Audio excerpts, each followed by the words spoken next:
Hey guys, my name is Rudy, and today we're going to talk about fixing your computer. This is going to go over some computer repair. Welcome to my channel for those of you that are new. I work and play with this stuff. So here's what we're going to do. We're going to go over the power supply tester and what's called a postcard. We'll start with the postcard and I'll kind of show you how everything works. So I ordered this kit on Amazon. It's actually pretty cool. It's called a postcard. There's several different versions of this. And you plug this in onto the motherboard, and the LEDs here, with the exception of the last one here, all should light up when you put this into your computer. I got a non-working computer here that we're going to display this on. What's cool about this is you can wire in, over here you can wire in a speaker right here off of your speaker pins, and that'll play out the sound. So there's beeps for different things like graphics card, memory, things like that. When the computer can't display something, what it does is usually it will give you a beep code, and it's actually pretty cool. What's cool about the difference between the 2 and the 4 is, I know this is a mirror here, the display here on the left actually gives you the code that it's currently on, and this one is the previous code that it was on before. A lot of newer motherboards actually have this 2-digit display on your deal, and if you watch boot, especially the high-end boards, it'll show you exactly where the computer is sitting or stuck on, and you can kind of see what's going on. You can also, kits like this come with a remote power switch that you can use that to operate if you don't want to use your regular built-in power switch, or if you're just troubleshooting a board.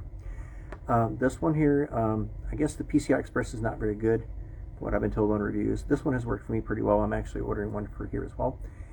This side here is the ISO slots, so it's a little bit more tricky because I have seen some reviews where they've blown up something. When you're installing this, there's a note here that says towards the back. So that means you have to put this back into this. And also keep in mind that they face opposite directions, which makes ISO slots a little more tricky, but I don't know if you guys are still using ISO slots. This here is PCI side we are going to be using, and it's keyed. And if you look at the board here, it's got 2 pins short, and that's okay because this slot here keeps you from sticking it in backwards. So there's a couple things we're looking for when we put this in the board. We're looking at the LED displays, all but this one light bulb here. That's an old ISO, which is the one here on the right here, the one I'm pointing to. The rest of the guys should light up. So like I said, I already know that this thing is stuck, and the code it's giving me is kind of weird, so it's kind of hard to see what the actual issue is, but it shows me that it's actually stuck. So we're going to start with that, and then we're going to go over a quick and easy way to test your power supplies to make sure that seem to be a lot of problems too with computers. So going to put this in our board. This is a regular PCI, so keys, and down here you can see the keys too. We'll put it on a slot where we can easily see it, and we're going to stick it in firmly. You have to be really careful not to rock this because there's no way of holding this card in. Nice firm click, and make sure everything is completely seated. And we'll go ahead and plug in our power cable. It's over here, and we're going to fire up computer, and you will see what it does. Really hard to see here, but you can see that my display is stuck on C7. The last thing processed was number 67. All the LEDs are lit, and this tells us that there's an issue with this.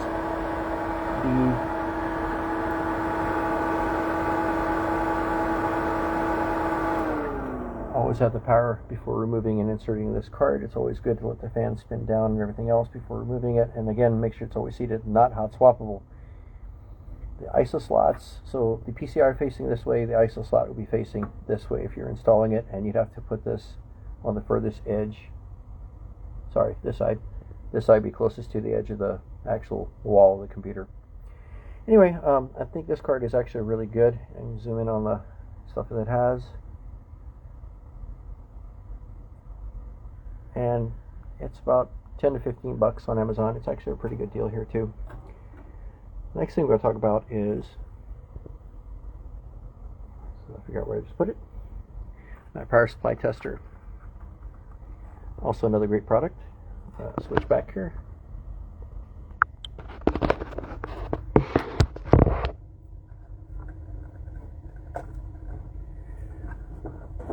And these are the 2 power supplies we're going to test. The good thing about this one is it tests both the, I call it newer, not much newer. You got got several different ways, and I can't remember the names of this. There she goes. The full-size ones like this, and also the smaller size.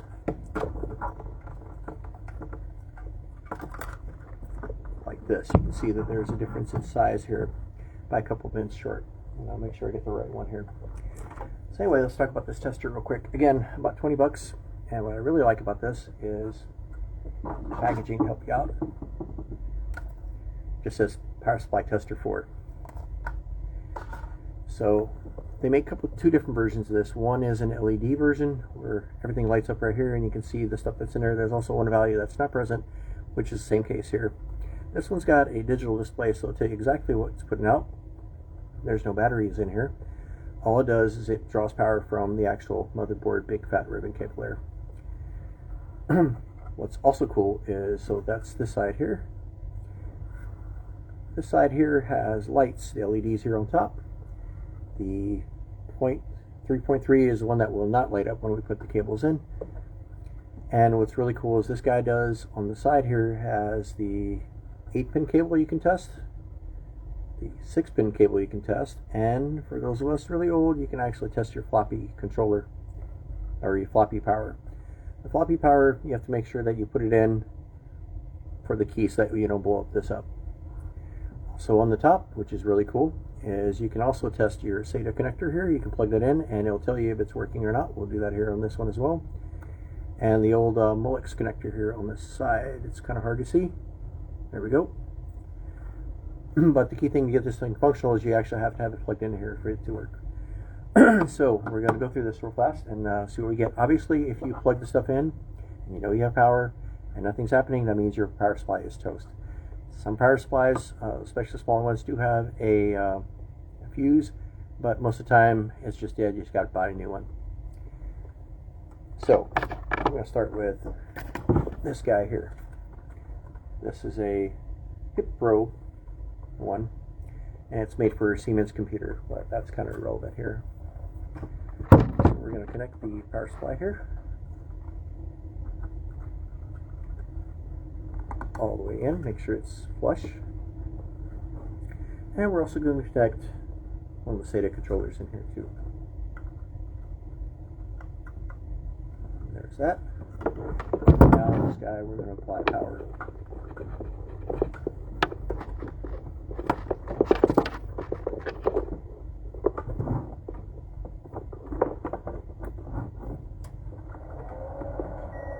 Lights come on. So what we're seeing up here, again, this is backwards. I actually want to switch views here so we can get a better view. Still going to be kind of hard to read. So the LEDs here are showing me that this is fine. The thing that's flashing here, the LL, which is, let's turn this the other way so we can actually see this. So that guy is actually normal. The fluctuation here is not that good, but what we're getting is we're getting the 12 volts positive. The negative volts is LL, that's the issue, and that's missing for the other pin. The other one's a 5.1, that's your state. The 2.50 is how long it takes to stabilize, and the two numbers on the bottom are fine.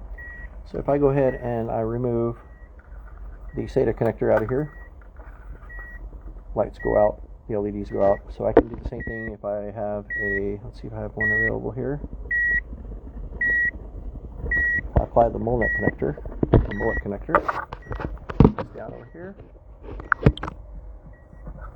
and that's going to be this guy here. So only goes in one way. Now the mullet is the one I was telling about. That one is missing the 3 volts, and that's perfectly fine. So this is an easy way to do this. If you were to do this with a voltmeter, it would take a while, and there's a pretty good chance you could blow up something. I do not want to unplug this with it running, so I'm going to go ahead and unplug it here. Takes a little bit to come down.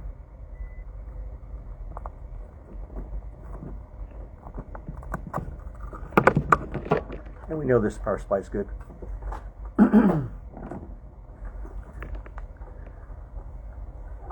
This one here, I'll say it's a smaller one. Yeah, so this guy here is the older style. There's not as many cables in here.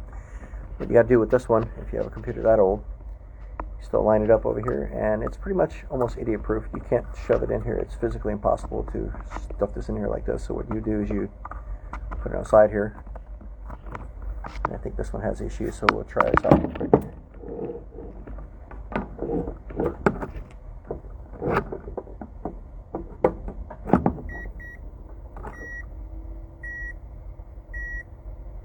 Okay, actually this one is good. This one's actually,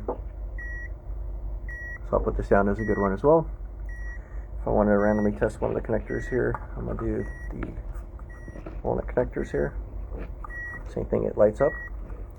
So anyway, I'm hoping that this makes your job work a little bit easier with different components, troubleshooting the stuff. Actually, now I smell it. I think there's I got to see if there's any dust in here, what the issue is. I think it's probably dust burning off. It's been sitting on the shelf for a while.